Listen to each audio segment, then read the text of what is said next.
SKSSF സംസ്ഥാന vice president Sattar പന്തല്ലൂരിന്റെ കൈവെട്ട് പരാമർശത്തിനെതിരെ case. സമസ്തയുടെ പോഷക സംഘടനാ നേതാവും പൊതുപ്രവർത്തകനുമായ അഷ്റഫ് കളത്തിങ്ങൽ പാറയുടെ പരാതിയിൽ മലപ്പുറം പോലീസിന്റേതാണ് നടപടി.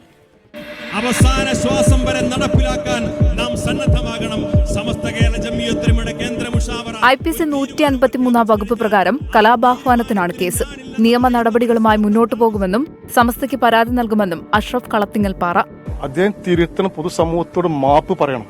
കാരണം ഇത് വലിയൊരു വിഷയമാണ്. ഇപ്പോൾ ഒരു കൈവെട്ട് കേസിന്റെ ഒരു തിക്തഫലം പ്രത്യേകിച്ച് മുസ്ലിം സമുദായം അനുഭവിച്ചുകൊണ്ടിരിക്കുകയാണ്. ഒരു മുസ്ലിം പണ്ഡിതനിൽ നിന്ന് വരുമ്പോൾ ഇത് എടുത്ത് ആഘോഷിക്കാനും നാളെ മറ്റെന്തെങ്കിലും സംഭവിച്ചാൽ അത് എടുത്ത് ഉയർത്തി കാണിക്കാനും ഒരുപാട് ആളുകളുണ്ടാവും. വ്യാഴാഴ്ച SKSSF മുഖദ്ദസ് സന്ദേശയാത്രയുടെ സമാപനത്തിലായിരുന്നു സത്താർ പന്തല്ലൂരിന്റെ വിവാദ പ്രസ്താവന. സമസ്തയുടെ പണ്ഡിതന്മാരെ പ്രയാസപ്പെടുത്തിയാൽ കൈവെട്ടാൻ പ്രവർത്തകർ മുന്നോട്ടു വരുമെന്നായിരുന്നു പരാമർശം. ലീഗ് അനുകൂലികളായ സമസ്തയിലെ എതിർവിഭാഗത്തെ ലക്ഷ്യം വെച്ചുള്ള പ്രസംഗത്തിലായിരുന്നു വിവാദ പരാമർശം.